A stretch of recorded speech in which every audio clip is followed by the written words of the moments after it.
Bonito. Ó, Ok, estamos ao vivo. Pode ir, Morra. Isso aí. Boa noite a todos. É com uma grande satisfação que nós iniciamos mais um curso continuado em cirurgia. Iniciamos com a palestra com o nosso mentor intelectual, Dr. Tércio de Campos, que dispensa apresentação. É o cara que ensinou todo mundo aqui a operar. Eu, Fernando, Galo, Mauricião. A culpa é dele. A culpa é dele. Se a gente está aqui hoje aqui com cada vez maior, é por causa dele. Então, nada mais justo que ele inicie o curso com a aula magna. Eu digo aos residentes que aproveitem, eu falo para os residentes de Itapevi que essa é uma aula obrigatória, deixe para operar os outros dias, deixe para ficar no hospital mais tarde os outros dias, mas quinta-feira, às 8h30 da noite, tem que estar em casa, tranquilinho, tomando um negocinho e assistindo esse curso continuado. Isso vai poupar muitas horas de estudo para vocês. E lembrando que isso aqui é um curso aberto, se vocês tiverem dúvidas, pausem, perguntem, aproveitem os palestrantes que virão aqui dar aula para vocês, porque é aqui que vocês vão crescer, vão aprender, vão pôr em prática o que vocês aprenderem aqui no dia a dia de vocês, tá bom? É uma honra, Terção, sabe que eu sou seu fã, né? Valeu, Morra. É bom ter amigos, né? Muito legal, obrigado aí pelas palavras. Estamos todos juntos no mesmo time aqui, Surge Team, e começando mais um ano acadêmico. A gente espera para começar mais ou menos nessa época, onde a gente tem os residentes novos participando, que estão chegando no time, né? E essa reunião é aberta para todos, para os residentes, para os alunos, para os assistentes, para todos que fazem parte do nosso processo de assistência cirúrgica de excelência, que é o que a gente quer fazer. Esse ano a gente tem um formato um pouco diferente do que o ano passado, onde a gente vai inserir também discussão de artigos científicos e discussão de casos clínicos, além das aulas. Então, as aulas vão ser passadas aqui, também no nosso canal no YouTube. A gente vai também ter os artigos passados aqui junto na nossa sala do Zoom, mais no YouTube, e as reuniões de caso clínico vão ser passadas aqui no Zoom, na nossa sala, e todos podem participar e fazer parte aqui do nosso processo de aprendizado aqui. Todos aprendemos juntos, todos os dias aprendemos. Então, para hoje, para o primeiro dia, é uma aula que eu tenho pensado há muito tempo nela. Eu nunca tinha dado essa aula, primeira vez que eu vou dar essa aula. Eu fiz um laboratório semana passada com os alunos que me convidaram. Eu falei um pouco sobre esse tema, mas agora eu deixei a aula do jeito mais ou menos que eu queria, para que vocês conseguissem entender a gravidade desse processo e saber se posicionar, né? Então, estou compartilhando aqui minha tela e o que a gente vai falar hoje é sobre o doente cirúrgico crítico.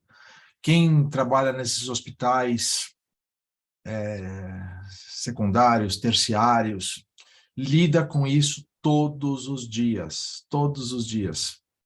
Então, você vai estar na UTI, você vai estar com doente grave, vai estar no pronto-socorro, doente grave, você tem que tomar uma decisão. Então, por isso que a gente precisa ter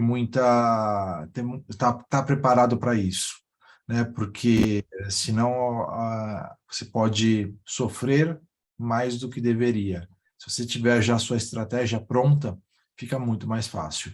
E tudo é estratégia. A gente tem que ter estratégia para enfrentar esses casos. Tem que estar na cabeça já por onde que a gente vai.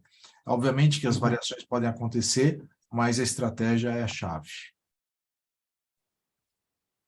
Essa situação. Você vai, muitas vezes, ter um doente como esse na sua frente, né? Deixa eu ver se consigo passar aqui, fica melhor assim.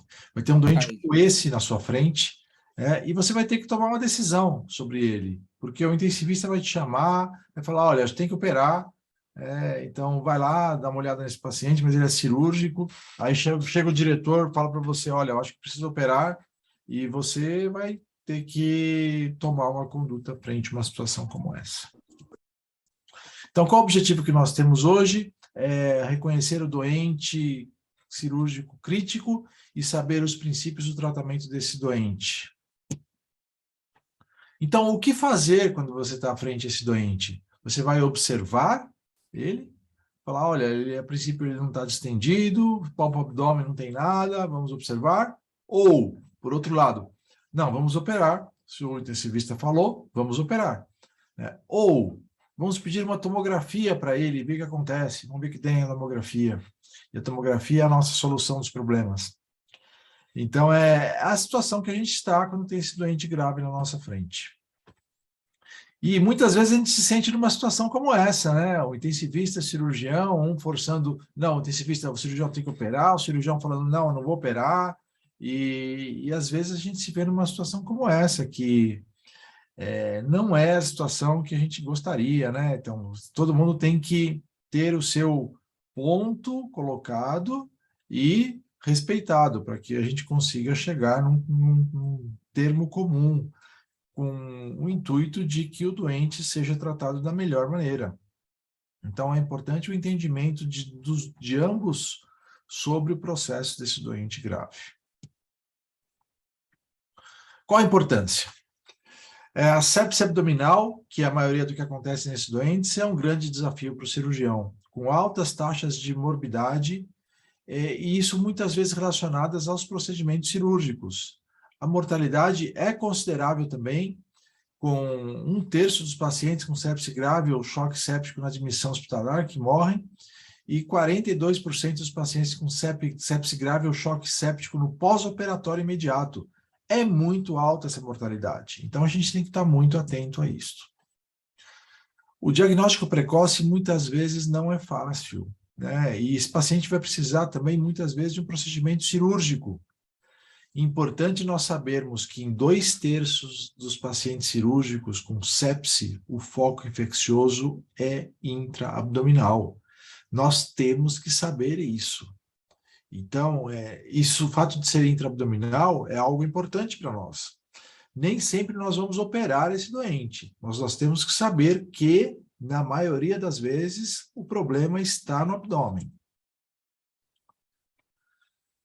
Sepse. Diagnóstico de sepse é importantíssimo, né? A gente ter esse entendimento, e o diagnóstico e a detecção de disfunção orgânica com base no score SOFA, basicamente o que se tem utilizado hoje, e a continuidade do processo infeccioso, ele vai desde uma infecção detectada, subindo para sepse, subindo para choque séptico.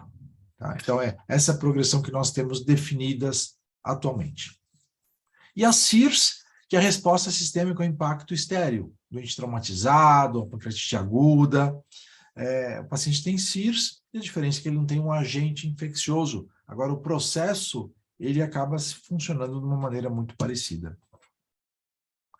Então, esse é o SOFA Score clássico, que a gente utiliza para avaliar disfunção orgânica.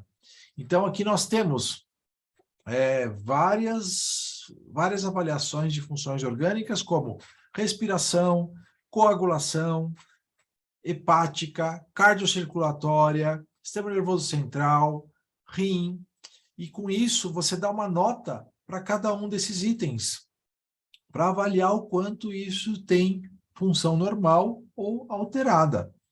Né? Então, com isso você consegue ter o SOFA Score, que você faz a somatória e avalia e permite que você faça uma curva diária desse score para te dar uma ideia do que está acontecendo com esse paciente. É o score mais utilizado hoje, ele veio com muita força, principalmente das UTIs lá na Europa, e no mundo inteiro é o score mais utilizado para avaliação do paciente e a definição do processo de sepse. O Quick SOFA, vocês viram que o SOFA não é tão simples e tem o Quick SOFA, mas a ação do Quick SOFA é diferente. O SOFA, o objetivo dele é avaliar quanto que aquele órgão tem disfunção ou não, diferente do Quick SOFA, que é uma ferramenta de triagem, onde você consegue detectar o quanto grave aquele paciente está, de uma maneira muito rápida. Exemplo, alteração do estado mental, é um dos critérios. Glasgow menor que 15. Frequência respiratória, maior que 22. é um outro critério. PA sistólica menor ou igual a 100, outro critério. Então, nós, com qualquer uma dessas alterações, ganha-se um ponto. E esse ponto fala o quanto grave que está esse paciente. Baseado nos seus recursos que você tem, você pode definir, por exemplo, um paciente com, a princípio, critérios de sepse, se ele tem um quick SOFA 2 ou 3, ele vai para a UTI. Se você tem UTI de sobra, você pode falar, não, se tem algum dos 3 critérios, já mandou ele para a UTI, né? Porque você sabe que é um paciente com uma gravidade maior. Então, essa é a função do quick SOFA na triagem desse paciente com sepse. Sepse abdominal é um SOFA de 2 ou mais pontos devido a uma infecção de origem abdominal. E aqui a gente coloca o SIRS como algo importante para a gente definir também o paciente. Deixa eu só dar Eu só imprimir isso uma aqui.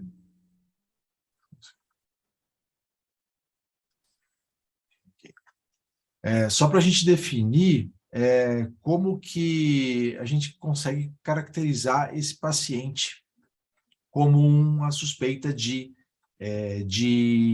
sepse mesmo.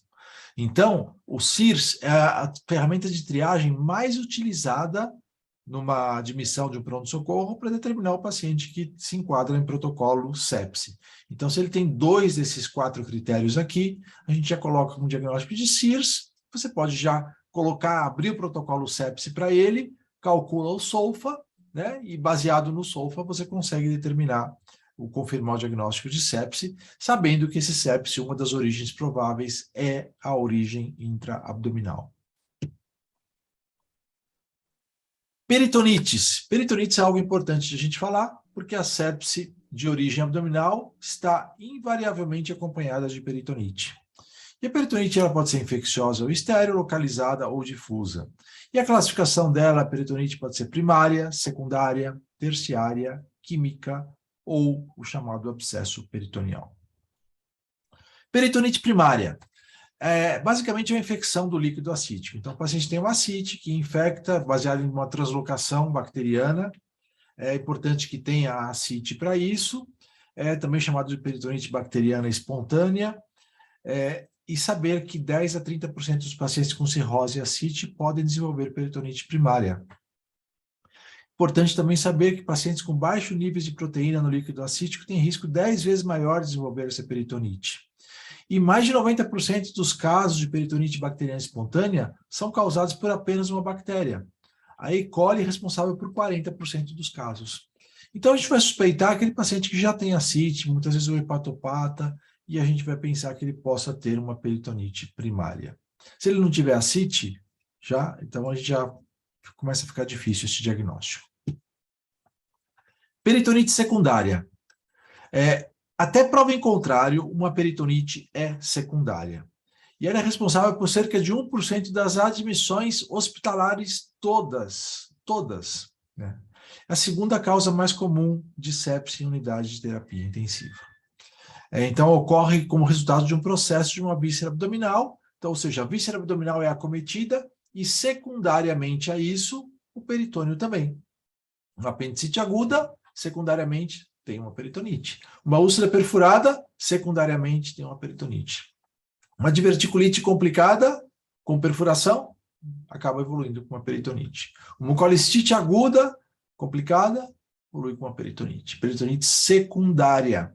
E isso é muito importante, porque se ela é secundária, a gente tem que resolver a causa da peritonite. Então, muitas vezes, eu não posso falar todas, mas muitas vezes, o tratamento da peritonite secundária, que é a peritonite mais comum, 95% das vezes, tem que ser o tratamento da causa. Apendicite aguda, úlcera gástrica, diverticulite são os exemplos principais. E as bactérias são variáveis. Importante sabermos que no trato gastrointestinal superior há um predomínio de gram-positivos. Então, não dá para a gente dar simplesmente de ciprofloxacina e metronidazol para todo mundo. A gente tem que associar um antibiótico para gram-positivo quando tem, por exemplo, uma úlcera perfurada. É importante a gente saber disso. Gram-negativos no trato gastrointestinal inferior. Tá? Mas quase sempre é uma flora polimicrobiana. Algumas situações de risco que nós temos que saber, a peritonite pós-operatória, que é algo que sempre nos assombra, né, nós como cirurgiões, desde a fístula, né, que pode levar a presença de coleções, a coleção não é necessário ter fístula, mas basicamente de 5 a 7 dias após a operação a gente tem que nos preocupar com isso. Ocorre em até 2% das vezes, pode aumentar baseado na característica do seu serviço, da sua população, e a cirurgia abdominal prévia é um fator de risco considerável para a peritonite pós-operatória, obviamente.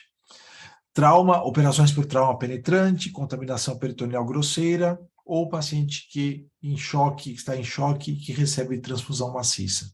Todos esses são situações de risco para esse problema. Peritonite terciária. Esse termo é um pouco mais controverso, não tão bem definido quanto os outros, e menos comum também. Muitos autores colocam a inserção de catéteres como um fator determinante para a gente definir uma peritonite terciária.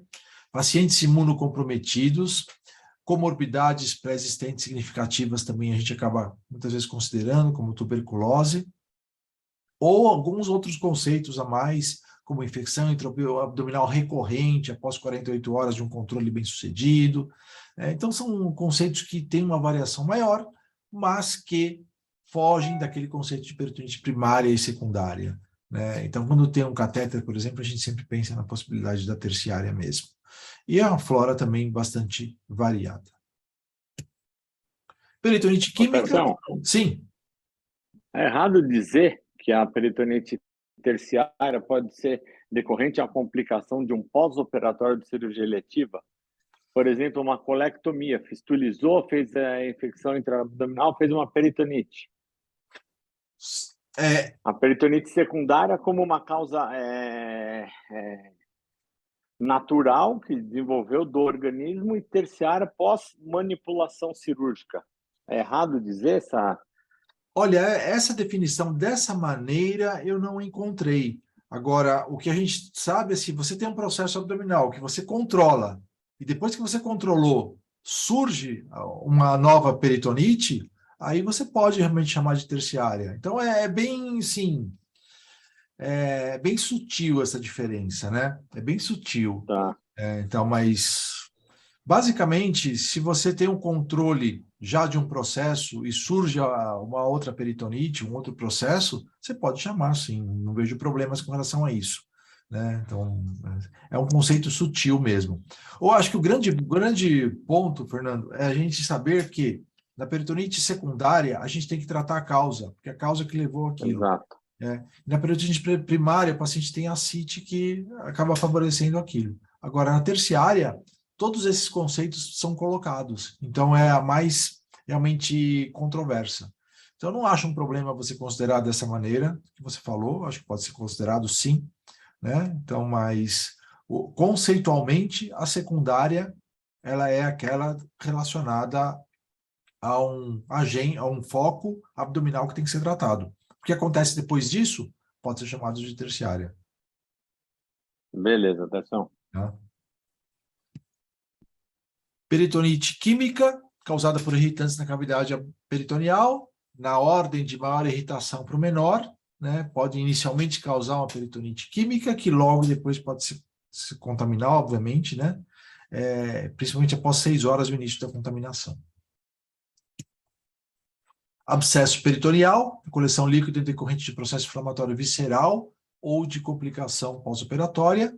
Pode ser encapsulada por exudato fibrinoso, aumento ou órgãos viscerais adjacentes.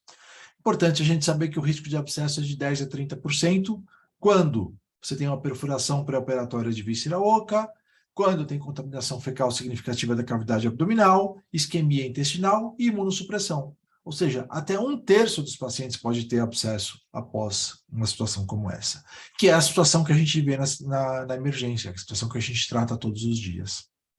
E a principal causa de infecção persistente. Tá? Então, isso é um ponto importante de a gente saber, porque é aquela situação que a gente vai lidar junto na UTI. Fatores de risco. É importante sabermos fatores de risco também para o desenvolvimento de sepse, de uma maneira geral. Ou seja, fatores genéricos, desde idade, imunossupressão, como algumas doenças, câncer, diabetes, né? Além de fatores genéticos. Para infecção pulmonar, paciente que tem DPOC, tubação prolongada, aspiração ou procedimentos abdominais e torácicos recentes. Para infecção urinária, uso de catéteres, pouca mobilidade, sexo feminino. E para deiscência de anastomose, o sexo masculino, idade, tabagismo, hipotensão intraoperatória, uso de corticoides e diabetes. Então, nós temos que ter conhecimento desses fatores de risco, porque estes são os doentes que a gente tem que ter uma abordagem específica para cada uma dessas situações. Então, não é só abdominal a origem da sepse, pode ter outras origens, a gente tem que saber. Se esse paciente tem algum desses fatores, temos que pesquisar, mas saber que um desses 4 fatores maiores é a deiscência da anastomose, né? E esses fatores de risco estão bem estabelecidos. Detecção do doente com sepse abdominal. Muito importante para mim dividir em 2 grupos. Os doentes não operados, que chegam no pronto-socorro, e os doentes operados recentemente, que até 1 mês da operação, que são situações de dificuldades distintas e que o modo de você abordar também deve ser distinto.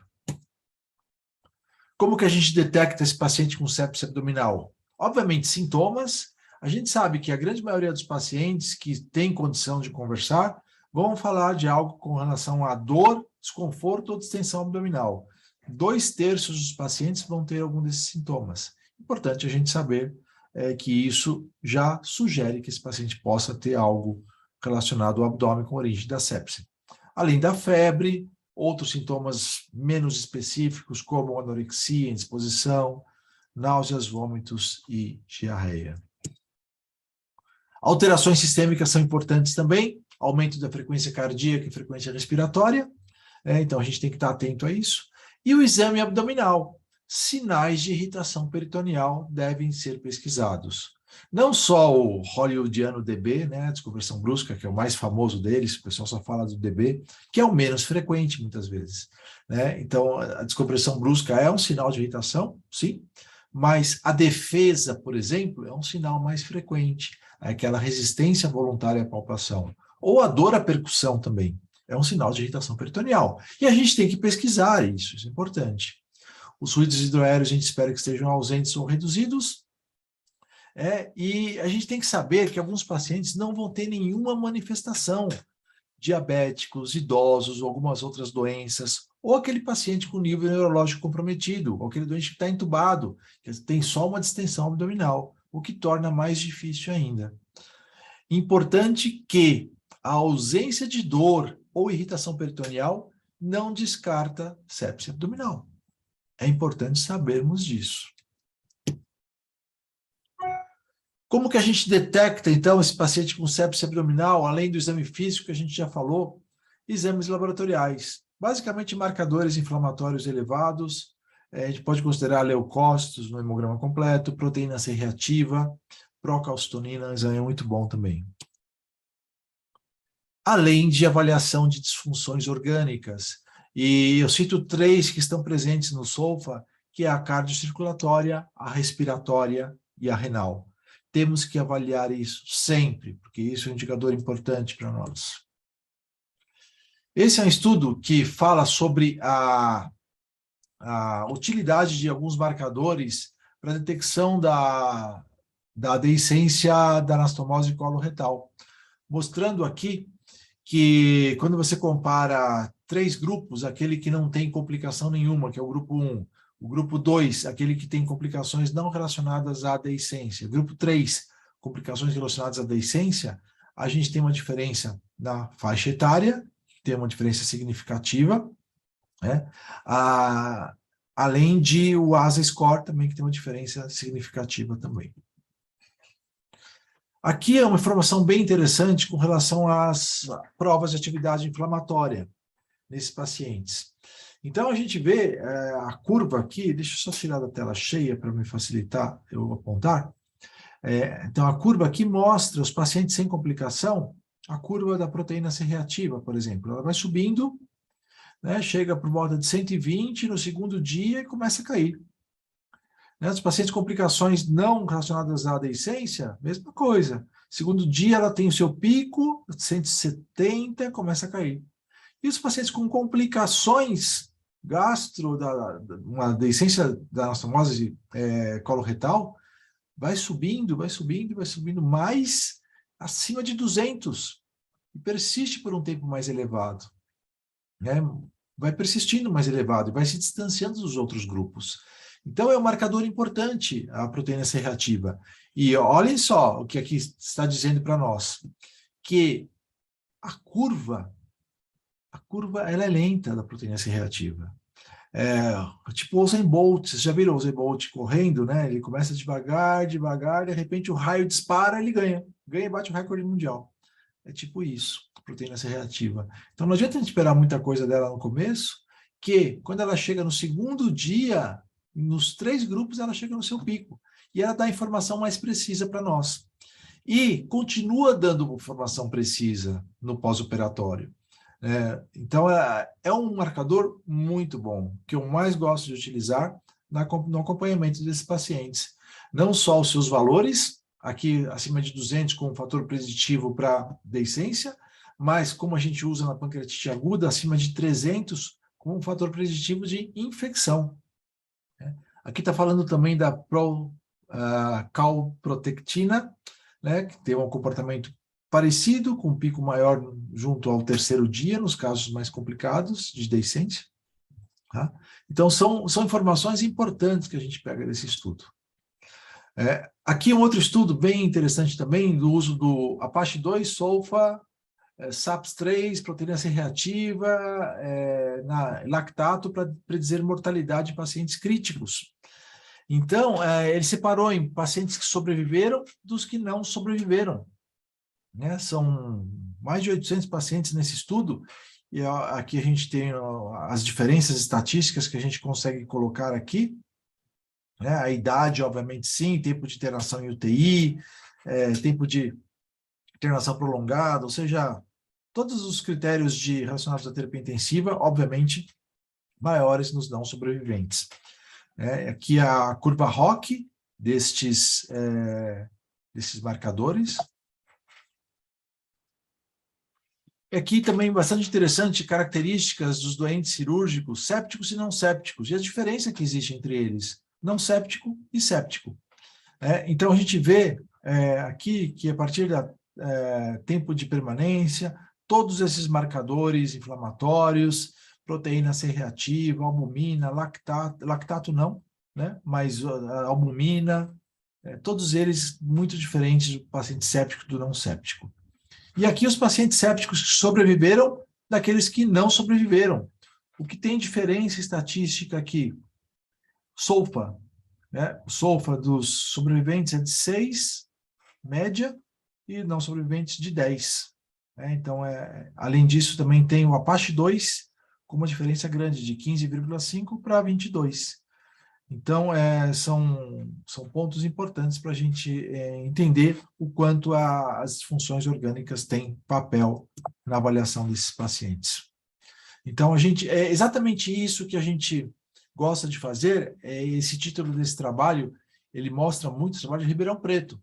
Ele mostra muito do que a gente gosta de fazer na avaliação desse paciente. Avaliação de disfunção orgânica e avaliação de exames inflamatórios que nos traduzem situações críticas. Métodos de imagem, né? A gente tem raio-x, ultrassom, tomografia, ressonância, como exames que a gente pode utilizar.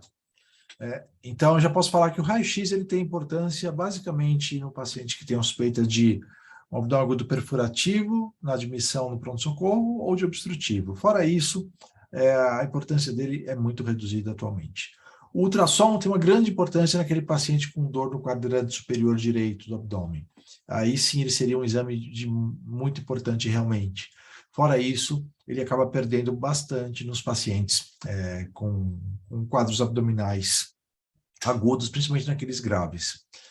A ressonância nós praticamente não fazemos na urgência, porque é um exame que demanda muito tempo, e as informações que ela vai nos dar, muitas delas a tomografia nos dá de uma maneira muito mais rápida. A ressonância nós guardamos ela para depois, em situações mais específicas que ela pode acrescentar algo que a tomografia mostre. Então, sem dúvida nenhuma, o melhor exame para o paciente com sepse abdominal é a tomografia, porque ela vai dar informações valiosas para nós. Naquele doente que chega no pronto-socorro, é, sem dúvida nenhuma, o melhor exame que a gente pode fazer, porque rapidamente ele vai nos mostrar informações. Como esse caso aqui, nós vemos líquido livre aqui na cavidade, em grande quantidade, pneumoperitônio, né? Então, aqui já esgota o assunto, doente cirúrgico, não tem nem o que pensar mais. Então, a gente já pode ir direto para o tratamento operatório desse paciente. Então, simplifica muito, corta muito caminho a tomografia. Então, é um exame bastante importante para nós. Diferente do que acontece no pós-operatório, onde a gente tem que pensar de uma maneira um pouquinho diversa. Esse estudo falando da acurácia da tomografia precoce na avaliação pós-operatória dos doentes. Então, a gente consegue avaliar os dois grupos. Tomografia precoce, aquela realizada de 1 a 5 dias, e a tomografia tardia, que ele considera de 6 a 10 dias. E compara os dois grupos. Né? Aqui o grupo, por exemplo, do método que foi utilizado para cirurgia, no método cirurgia aberta, a tomografia é feita mais tardiamente, mas aqui não é um ponto de muita discussão que a gente pode evoluir. Aqui sim, aqui a gente pode falar sobre as indicações da tomografia no pós-operatório, como que elas foram indicadas, e a gente vê uma diferença aqui, basicamente na taquicardia na tomografia precoce, né? Então, o paciente com taquicardia foi um dos motivos pelos quais se indicou a tomografia antes de 5 dias. Né? A febre, mais no paciente com tomografia feita tardiamente. E aqui, presença de pus na ferida ou no dreno, indicação de tomografia tardia. Tá? Então, isso que, basicamente, o que indicou a tomografia precocemente, o paciente com taquicardia. Né? Então, isso que acabou, ou seja, que tem uma situação sistêmica um pouquinho mais complexa, é o que a gente supõe, né, que foi a principal indicação. E de achados pós-operatórios na tomografia, o que a gente vê aqui é que tem diferença entre o grupo precoce e o grupo tardio. Nós vemos a presença de gás, muito mais do grupo precoce, e a gente sabe que o pneumoperitônio ele persiste por uns dias, então é um achado que é esperado e pode ser normal numa situação como essa. Né? Mínima quantidade de gás, substancial ou mínima quantidade de gás, né? Também significativo, mas esses achados, eles não necessariamente vão traduzir algo para nós. Mesmo esse substancial, se faz com 1, 2 dias, pode acontecer. Tá? Além disso, coleções fluidas mais tardiamente. Então, a tomografia tardia, a partir do 6º dia, consegue detectar mais as coleções fluidas. É algo que a gente também sempre sugere. Né? E aqui também bastante interessante, algumas tabelas na sequência, falando desse mesmo trabalho, falando também da diferença que existe entre a tomografia precoce e tardia com relação à intervenção. Reoperação, não há diferença entre os grupos, né? Isso aqui não é diferente. A drenagem, sim, há uma diferença entre os grupos. A tomografia tardia, ou seja, a tomografia tardia, ela te ajuda a drenar esse paciente. Tá? Então, é algo que é bastante interessante. E, por outro lado, a tomografia precoce está associada a tomografias repetidas. Então, você faz uma tomografia no 3º dia, aí repete no 6º, repete no 10º. E não faz nada de diferente. Drena no 10º, provavelmente. Então, ela ajuda pouco nessas situações. Tá? Com relação ao curso pós-operatório, a tomografia precoce está mais associada com a morte. Né? Então, aqui a gente consegue ver, comparando aqui, né? Ou seja, aquele doente mais grave, que está taquicárdico, você faz a tomografia e ele morre. Então, é basicamente isso que esse trabalho está mostrando com relação a isso. E sensibilidade, especificidade, fator preditivo positivo e negativo, a gente vê que a tomografia tardia tem uma diferença significativa na sensibilidade quando comparado com a tomografia precoce. A gente está falando aqui, 6 a 10 dias com 1 a 5 dias. Né? Então, as vantagens realmente são a tomografia tardia na avaliação pós-operatória do paciente. Não significa que a gente não possa fazer. A gente tem que saber isso para poder indicar de uma maneira melhor. Tá? Com relação ao tratamento, é muito importante o tratamento da sepse, todo mundo conhecia esse bundle da primeira hora, né, onde a gente tem que dosar lactato, colher culturas, antibiótico de amplo espectro, cristalóide, além de drogas vasopressoras naquele doente que permanece hipotenso. Isso tudo tem que ser feito na primeira hora, onde o paciente é detectado com sepse, ou quando ele chega no pronto-socorro, ou o paciente que está internado que evolui de uma maneira assim, a gente tem que fazer isso na primeira hora. Além disso, na UTI, a gente tem que fazer o Fast Hug Speed, Fast Hug, um abraço rápido, mas aí foi aumentado esse abraço rápido, né, não tão rápido, né, para a gente se preocupar com alguns pontos importantes nesse doente. Desde a alimentação dele, a gente tem que ver qual vai ser a via alimentar, se vai ser parenteral, se vai ser enteral, a analgesia controlada de uma maneira adequada, a sedação, se ela vai sendo minimizada o quanto possível, profilaxia para fenômenos tromboembólicos, é importante sempre a gente colocar isso no protocolo do hospital. Vários programas no computador, nos sistemas, eles já calculam automaticamente. Elevação da cabeceira da cama, pelo menos 30 graus. Profilaxia para úlcera, se aquele paciente ele necessita. Controle glicêmico, importantíssimo. As UTIs que mantêm pacientes com glicemia abaixo de 150 têm resultados muito melhores com relação a complicações e permanência em UTI e sobrevida.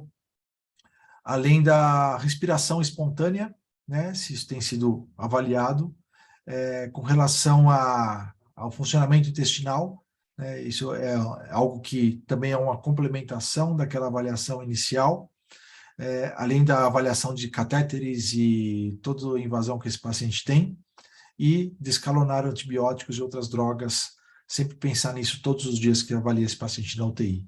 Então, para todo paciente na UTI, a gente tem que ter esse conceito. Né? Esse daqui é conceito para todo mundo se faz isso, então a gente tem que ter isso em mente. Pode começar com Fast Hug até o G, e aí você vai evoluindo, vai decorando esses outros pontos também que são importantes. Antibiótico terapia, basicamente ela tem que ser de amplo espectro, né, baseado em hemoculturas, então as hemoculturas têm que ser colhidas, discutir com os serviços de SCIH, principalmente naqueles doentes internados há mais tempo, isso é bem importante para que a gente consiga ter uma padronização de antibióticos, né, discutir com a UTI, discutir com a infectologia do hospital. Tratamento de disfunções orgânicas é fundamental. E se o paciente tem uma piora de disfunção orgânica, tem que pensar em infecção. Pode ser do abdômen, 2/3 das vezes o paciente pós-operatório vai ser do abdômen, ou pode ser de outro lugar. Pode ser respiratória, pode ser renal, urinária, a gente tem que pensar nessas possibilidades. Tratamento operatório, né? Então é um fator bastante importante para a gente, onde o momento adequado é talvez o fator mais desafiador. Na entrada do paciente, um pouco menos, no pós-operatório, bastante mais importante. Estratégia que nós temos, então é importante nós definirmos a incisão, a via de acesso, lavagem, drenagem, fechamento temporário ou não. Então, com relação ao momento, como que a gente pode colocar isso? Deixa eu aumentar um pouquinho para ficar melhor para eu ler. A admissão desse paciente, paciente sem cirurgias prévias recentes, então ele é admitido. Se ele tem peritonite ou dor abdominal com choque, é um paciente candidato à laparotomia. Então, isso deve ser considerado. Então, é um paciente que, até prova em contrário, vai ter que ser operado. E se o paciente, no caso, tem uma peritonite, mas não está em choque, a laparoscopia sempre vai poder ser considerada no paciente estável. A laparoscopia, aliás, é uma via de acesso excelente no tratamento dos quadros abdominais no paciente que tem estabilidade hemodinâmica. No doente instável, nós não recomendamos, porque isso pode piorar a instabilidade do doente, porque a gente coloca gás na cavidade abdominal, esse gás vai diminuir o retorno venoso, e isso vai piorar o choque do paciente. Naquele paciente com alguns sinais abdominais, sepse sem evidência de origem abdominal e que está estável, a tomografia computadorizada, sem dúvida, é o melhor exame. Posso fazer o raio-x na suspeita de perfurativo ou obstrutivo? Sim. Posso fazer ultrassom? Se o paciente tem um processo ou dor no quadrante superior direito, é o melhor exame. Fora isso, ou em alguma outra situação, a tomografia é o exame mais esclarecedor. Então, a gente pode sim passar direto pela tomografia, desde que o paciente tenha a função renal adequada, né? Que ele tenha, que a gente possa dar o contraste devido, né? Porque a gente tenha a avaliação completa. Agora, nessas outras situações, o raio-x e o ultrassom podem ser utilizados como uma alternativa. E baseado na tomografia, ou você vai observar e monitorizar o doente, ou vai para a laparotomia. Importantíssimo é a avaliação das imagens da tomografia. Nós, cirurgiões, avaliamos as imagens da tomografia. Não dá para confiar só no laudo, porque nós estamos com o doente, nós temos a suspeita clínica e, baseado no achado da imagem, isso vai nos colocar numa situação mais definida para observar ou laparotomia. E se não concorda com o laudo, discute com o radiologista. E se não tem laudo, fala com o radiologista para ele fazer o laudo. Então, isso tudo te dá mais firmeza para a sua conduta. Então, é esperado que a gente tenha um apoio da equipe de radiologia, e devemos ter. Agora, não dá para confiar só no laudo. A nossa visão da imagem é fundamental. Eu não consigo indicar uma cirurgia só com um laudo da tomografia. Nunca faço isso, nunca façam isso. Doente crítico, o pós-operatório. E aí, o que fazer? Número 1, já em vermelho, eu coloco aqui acompanhamento diário, curvas de exames, scores de função orgânica. Curvas de exames, basicamente, a proteína C reativa, o hemograma, e scores de função orgânica, você vai avaliar, basicamente, a parte cardiocirculatória, a parte renal e a parte pulmonar e a curva de como está indo. Tá? Bom, então, doente crítico pós-operatório. Sinais clínicos abdominais. Tem que examinar o doente, tem que tirar o curativo, tem que olhar como está o abdômen dele. Tem que examinar. Não basta só dar uma olhadinha de longe. Tem que colocar a mão, tem que ver como está. Tá? Nem que alguém fale para você, não confie. Examine. Exames laboratoriais, hemograma completo, proteína C reativa e procalcitonina, se você tiver, são os exames que mais me ajudam. Então, é o exame que a gente faz curva deles para saber para que lado as coisas estão indo. Um exame só não define nada. Agora, o conjunto da situação, sim, onde os exames fazem parte. E avaliação das funções orgânicas, respiratórias, paciente está entubado, parâmetros ventilatórios, se não, oximetria de pulso, saturação de oxigênio. Cardiocirculatória, PA sistólica, se tiver com droga vasoativa, quanto de droga está aumentando ou não. E a função renal, creatinina, curva de creatinina, é fundamental também. Então, com isso, a gente consegue ter parâmetros muito bons para falar se esse paciente tem evidência de uma infecção em curso, e se for uma infecção em curso, 2/3 das vezes vai ser no abdômen, não significa que tem que operar, mas significa que tem que ver, para que a gente consiga nos programar. Então, baseado nisso, a gente vai falar com o paciente, ou vai para a tomografia, ou vai para a laparotomia, ou pode ser que ele vá para a tomografia e depois para a laparotomia. Importante que, se até 3 dias do pós-operatório o paciente não está indo bem, piora bastante, a tomografia é pouco efetiva e a laparotomia é a melhor conduta na dúvida para esse paciente. Eventualmente a laparoscopia, mas a gente tem que ver. Não dá para confiar em nenhum exame, então, nesse período curto. Então é importante a gente ter esse entendimento. Conforme passa o tempo, a tomografia começa a ganhar sensibilidade, como eu mostrei para vocês. E aí a tomografia pode nos ajudar. Se bem que determinado doente ele piora tanto numa situação que você fala, não, pode ter alguma coisa, nem consigo levar para a tomografia, pode ser que eu tenha que operá-lo também. Então, é muito difícil essa decisão. Para que a gente consiga decidir, a gente tem que ir todos os dias para acompanhar esse doente. E utilizar estes parâmetros objetivos para conseguir elaborar melhor a nossa estratégia. Tá? Ok, indicou cirurgia, e agora? O que fazer muitas vezes a gente quer chamar a pessoa que indicou a cirurgia para você, olha, você indicou a cirurgia, vem dar uma olhada aqui, me ajuda, né? Às vezes nem é cirurgião, pode ser um clínico, né? Porque a gente tem entendimento que nem sempre é tranquilo um procedimento cirúrgico, né? Então a gente tem que saber que algumas situações a gente vai ter uma cavidade bastante hostil, né? Então a gente já consegue detectar isso antes, para entender qual é o nosso objetivo. E o nosso objetivo é controle do processo infeccioso, inflamatório, basicamente infeccioso. Então a gente tem que controlar a infecção.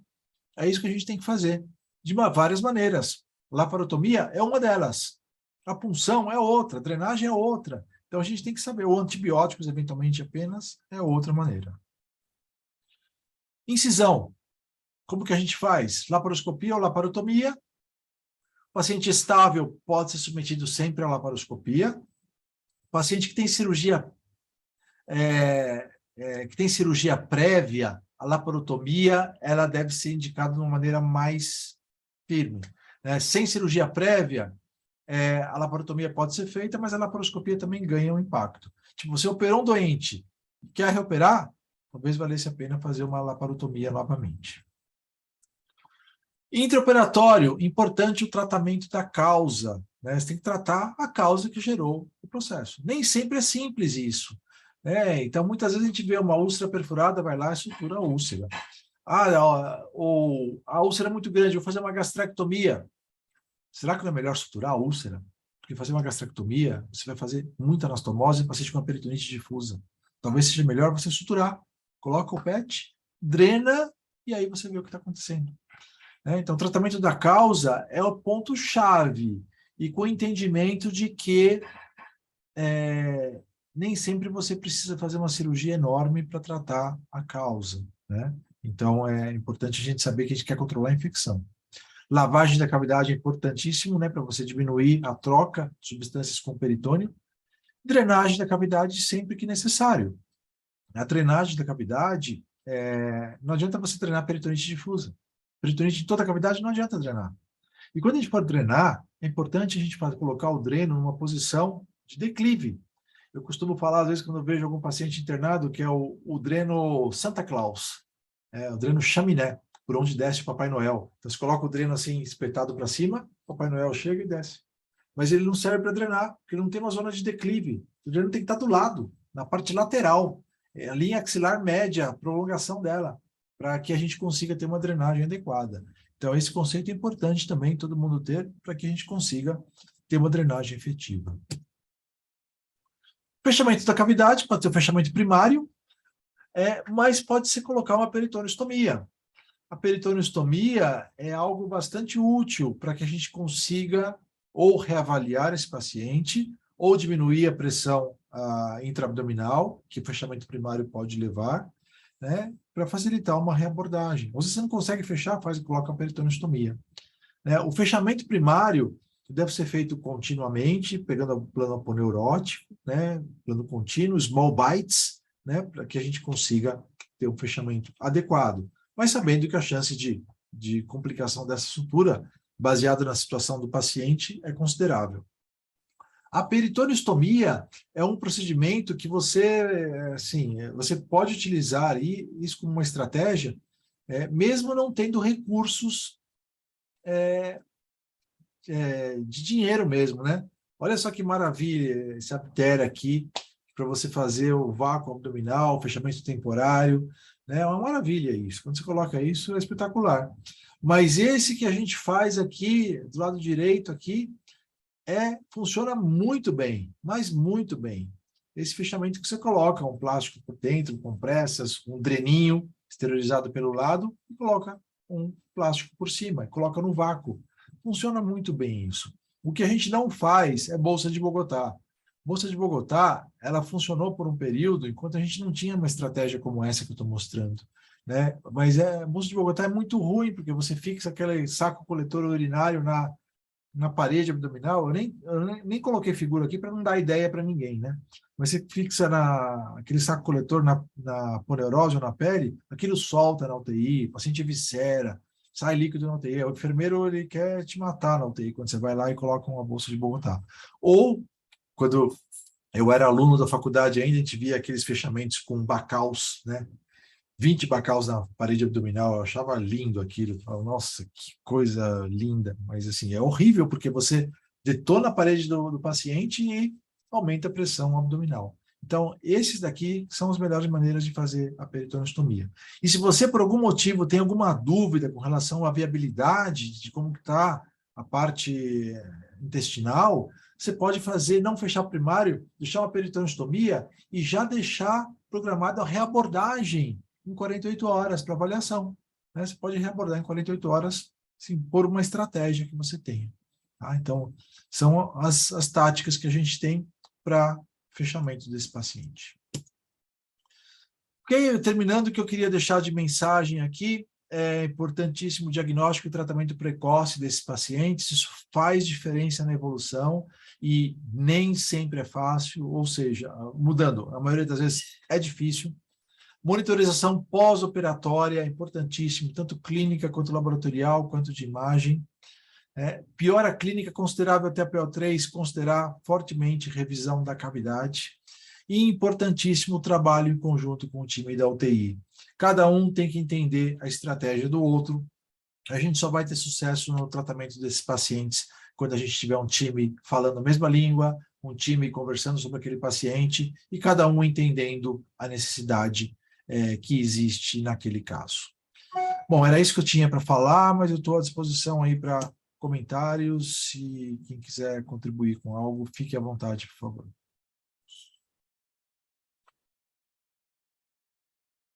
Não podia ser melhor o tema da aula, hein, Terção? Eu sonho com isso todo dia, Morra.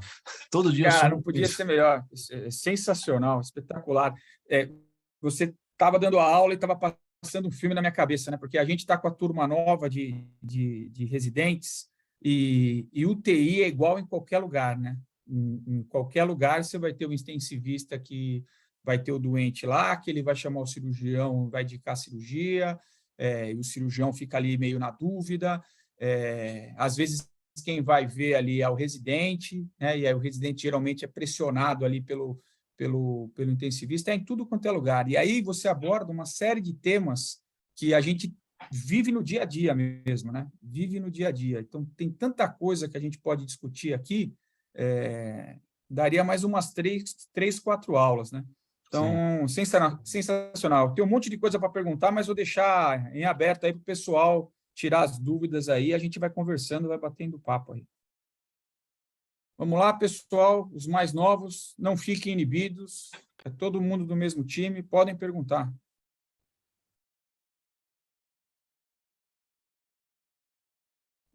Enquanto o pessoal vai se animando com pergunta, Terção, me tira uma... Será que é impressão minha ou você vê a mesma coisa?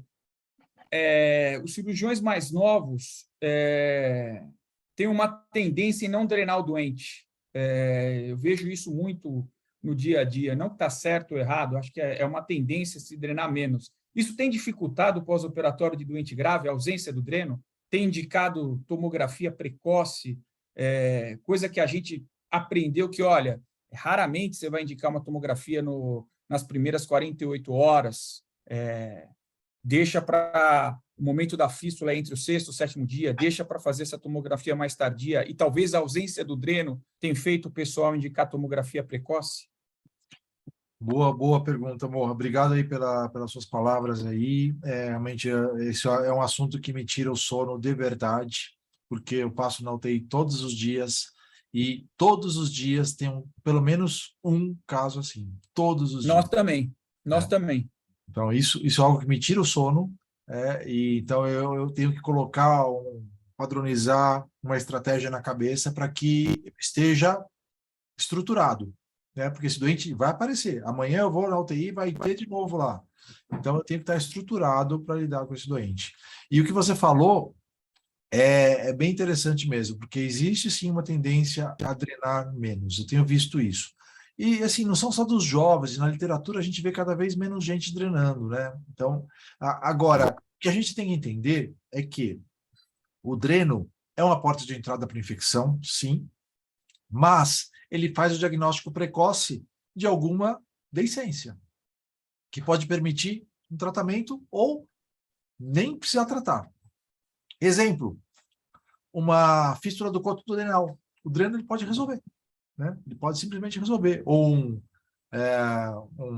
bilioma, o dreno pode resolver.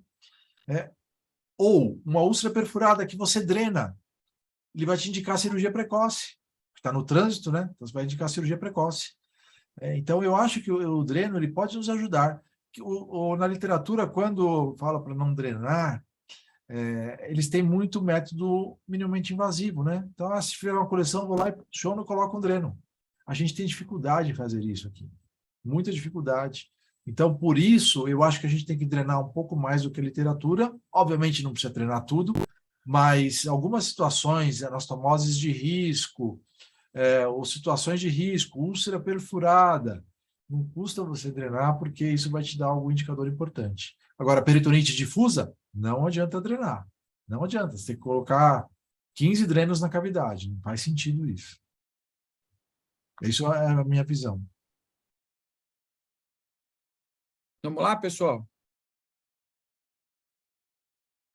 Fernando, Tercião, fala aí.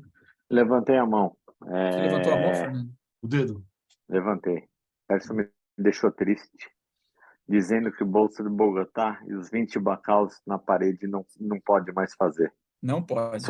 Isso vem com a nossa história, Tercião. Nossa história. Não pode mais?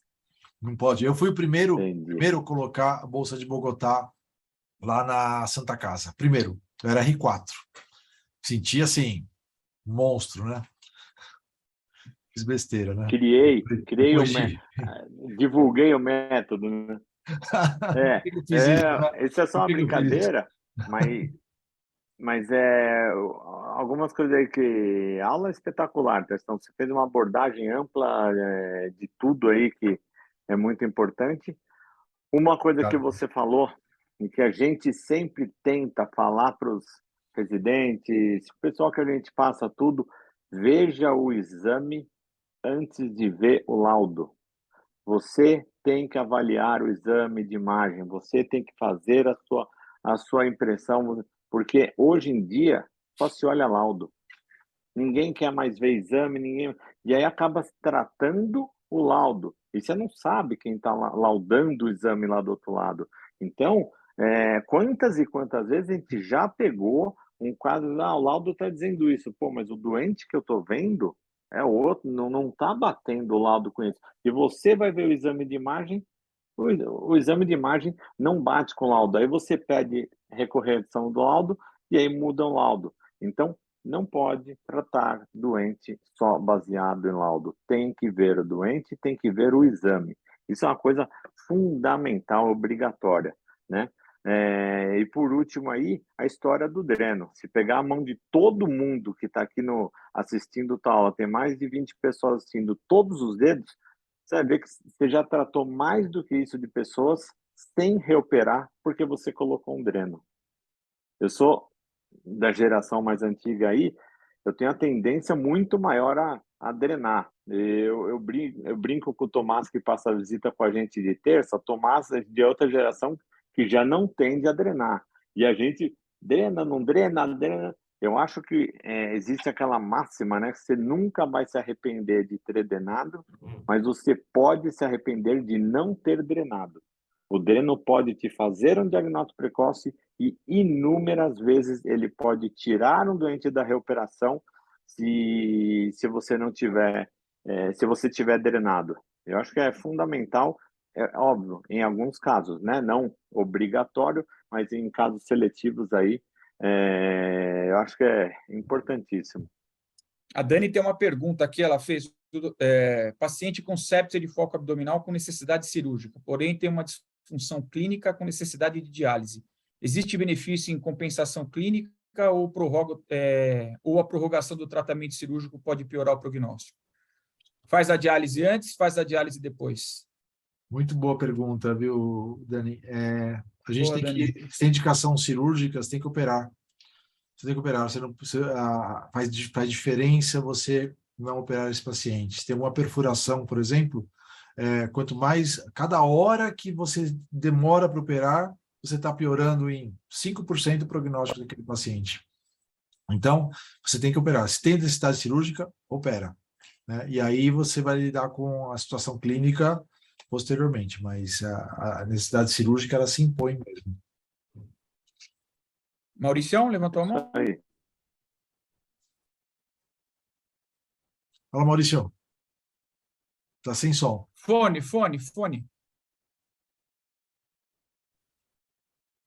O fone, Maurício, tá sem áudio. Agora acho que sim, vai. Não, sem áudio, Maurício. Tá com áudio, mas tá sem som. Tá com áudio, mas tá sem som.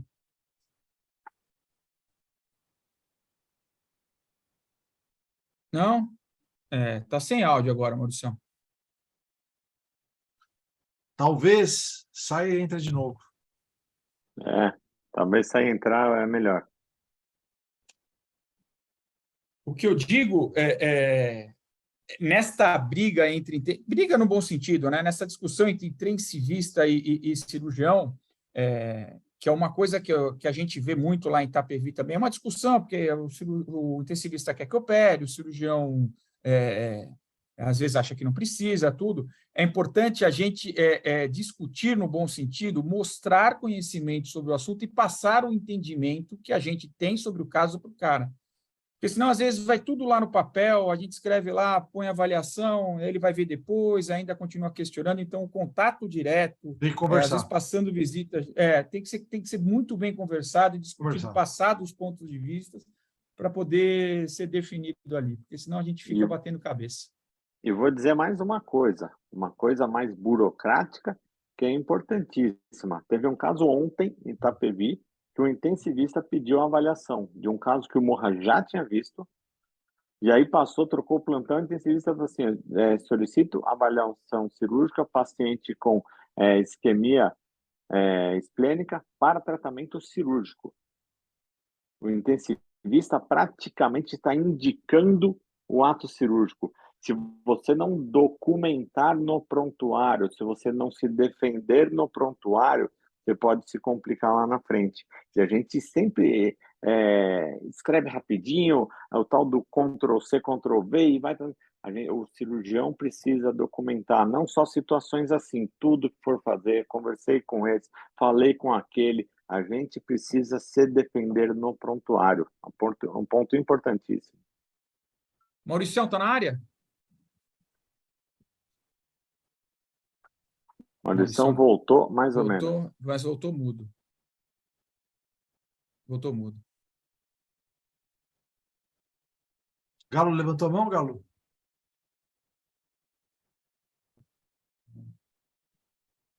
Sim. Todo mundo no modo silencioso. O resto do pessoal não tem dúvida, não querem comentar. Tem uma pergunta nada aqui. A Gabriela fez uma pergunta a mim. Boa. Sempre fazer tomografia pós-operatório é obrigatório para acompanhamento? TC tardia tem como definição ser após 5 dias? Tem algum caso específico para eu pensar em não esperar esses 5 dias para solicitar tomografia?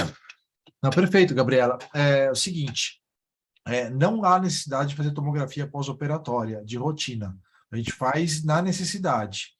Os doentes cirúrgicos críticos, muitas vezes, eles precisam, porque 2/3 das vezes, quando eles evoluem com quadro séptico, que é uma frequência grande, eles acabam precisando de uma avaliação do abdômen. Esse trabalho, ele dividiu assim, até 5 dias e após 5 dias, como precoce e tardia. O que eu acho bastante razoável. Essa definição não é muito firmada assim, mas eu considero isso de uma maneira bastante razoável. E tem situações onde a gente pode fazer a tomografia um pouco mais precoce, sim. Mas eu vou falar para você, 1 dia, 2 dias, ela não vai ajudar. 3 dias, é complicado, né? A partir daí, ela pode dar alguns dados a mais para a gente quando a gente está pensando em achar um grande pneu peritônio, ou muita quantidade de líquido, ou, assim, a gente tem que saber o que a gente vai achar, não pedir uma tomografia só por pedir a tomografia. Então, é uma arma importante e conforme vai passando os dias, e quando cruza a borda dos 5 dias, ela consegue te dar informações mais sólidas que vão te levar a intervenções determinadas. Vamos drenar, Vamos fazer um vídeo para treinar isso, porque tem uma coleção organizada aqui, que é quando as coleções começam a acontecer. Tá? Isso eu consegui te explicar. Posso considerar que o paciente crítico sempre pedir tomografia pós-operatória, então, após 5 dias? Sempre uma palavra complicada, viu? Sempre uma palavra complicada. Pesada. Tem que saber que quanto mais passa o tempo, melhor. Quando vira 5 dias, melhor. Mas pode ser que ele precise fazer antes.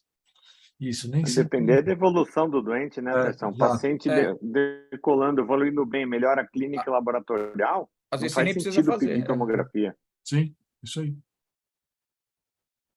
Estão me ouvindo agora? Galo, agora você. Opa! Maurício não Opa, continua não ouvindo, agora sim. mas o Galo sim. Tirei o fone, vamos sem fone mesmo. Tércio, parabéns aí pela aula, muito, muito show mesmo. Obrigado, Deixa eu te Galo. perguntar, Tércio, tem um prazo de quando reabordar uma peritoneostomia? A gente ouve muito até 48 horas, mas muitas vezes dá 48 horas, o paciente não está preparado e a peritoneostomia está bonitinha. Sim, essa pergunta é bem boa também, Boa. viu, Galo? Boa. Uma coisa que eu sempre oriento a equipe é nunca dar um prazo. Porque se você dá um prazo, acabou. Acabou. Se por algum motivo você não consegue entrar, ou por algum motivo a peritoneostomia está linda, está bonitinha, funcionante, você está frito. Então, eu nunca dou prazo. E por isso, eu falo para a equipe, não tem um prazo. A gente vai avaliando, né? A gente sabe que a gente vai ter que reoperar. Quanto tempo? 2, 3, 4 dias? Em geral, é essa média que a gente acaba utilizando. Né? Mais que isso, você sabe que começa a não funcionar bem, você tem que começa a ter infecção, secreção, então você acaba tendo que fazer algo. Mas para mim varia entre 2 e 4 dias como um padrão, mas eu não falo isso para ninguém, só para o nosso time, né?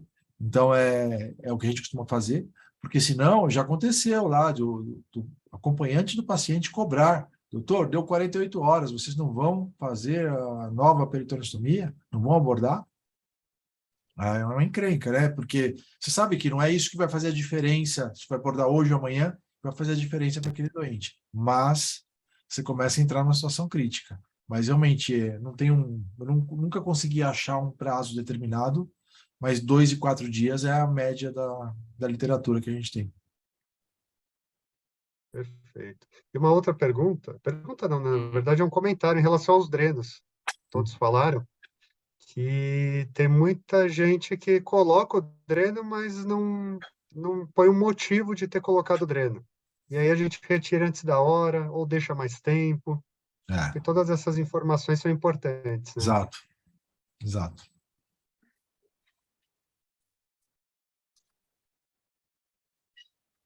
Mais alguém? Mauricião, tá com som? Calaram o Maurício. Voltou, mas Tira o acho fone, que não está Maurício. conseguindo. Calaram o Maurício. Falaram, Mauricião. Pessoal, nem mais uma pergunta? Eu acho que durante o curso nós vamos abordar vários temas aí que vão ser motivo de aulas, né, Terção? Isso daí, peritoneostomia. A gente vai ter uma sepse estratégia abdominal. de aulas realmente desafiadoras para esse ano, né? E a gente vai intercalar com discussão de artigos, vai ser e discussão de casos clínicos, né? Para a gente, de alguma maneira, conseguir alinhar condutas. Então, isso eu acho que vai ser bem, bem positivo. Maravilha. Mais alguém? Última chance? 1h20 de discussão. Excelente, né? A discussão foi ótima. Não, mais ninguém? Maurício não vai voltar? Fernandão? Acho que é isso daí. Primeiro, Vou deixar você encerrar hoje. Isso, vou deixar você encerrar a aula hoje. Mais novo sempre sofre. Parabenizar de novo o Tércio pela aula que deu, pela abrangência de um assunto tão extenso, né? Porque você abrange várias patologias, várias situações aí clínicas e cirúrgicas.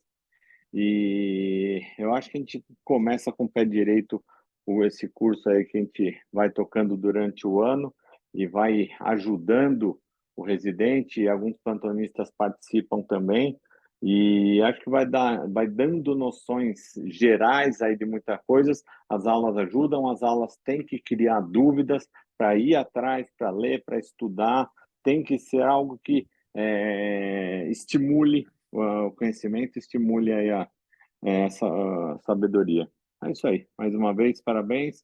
Obrigado aí pela participação de todos. Foi um quórum bom. Maurício, Tivemos 22 pessoas.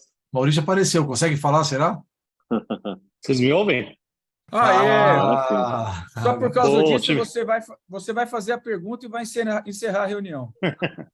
Não, primeiro eu queria falar, o Tércio Sofa Marcha, essas coisas, ele que ensinou para a gente, né? Sem dúvida. É, Levou.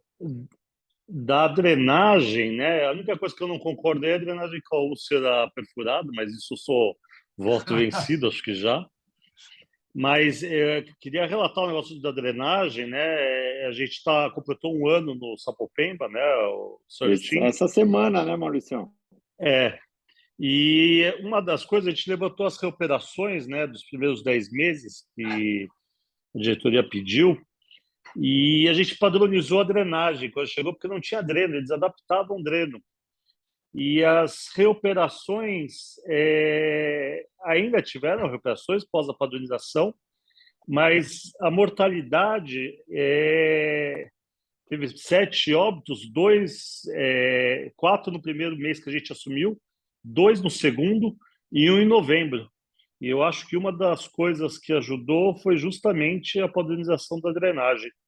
Dreno adequado e aumentar a drenagem. Então, acho que essa experiência aí de um ano no Sapopemba corrobora aí o que o Tércio falou e a aula do Tércio é sensacional. E acho que o Morra ou o Fernandão que falaram da drenagem percutânea, né? E os trabalhos em drenagem de hepatectomia, eles falam justamente isso. Se você tem drenagem percutânea todos os dias do ano disponível, que você não precisa drenar tanto, mas como essa não é a nossa realidade, a gente tem que continuar drenando.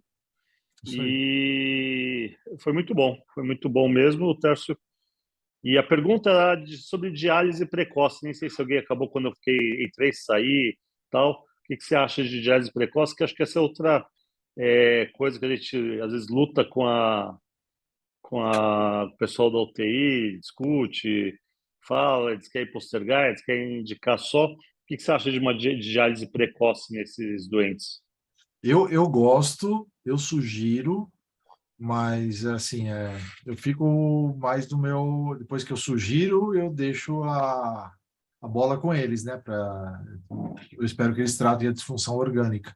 Mas eu gosto bem, me agrada bastante isso, porque me incomoda ver aquele rim lá sofrendo, né? Então, eu não gosto dele sofrendo, não.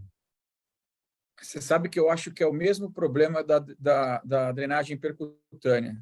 Tem lá, mas não é essa disponibilidade de se fazer diálise de grande monta. Eu acho que talvez por isso que eles seguram ali na necessidade mesmo. Não é. Acho que é isso, amor.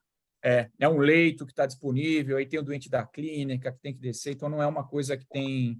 Acho que não é nem por má vontade do intensivista, é por disponibilidade mesmo. Maurício, pode encerrar a reunião, pô. Pô, eu encerrar? O mais novo encerrar? Assim que funciona.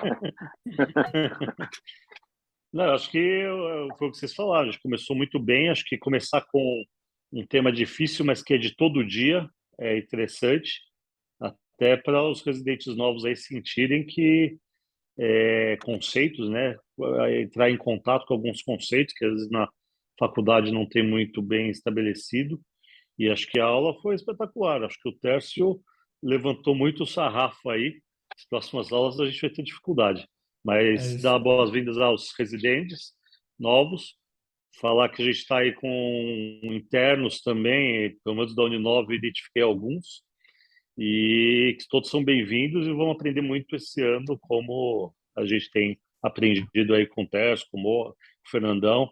Vamos continuar aprendendo, sempre.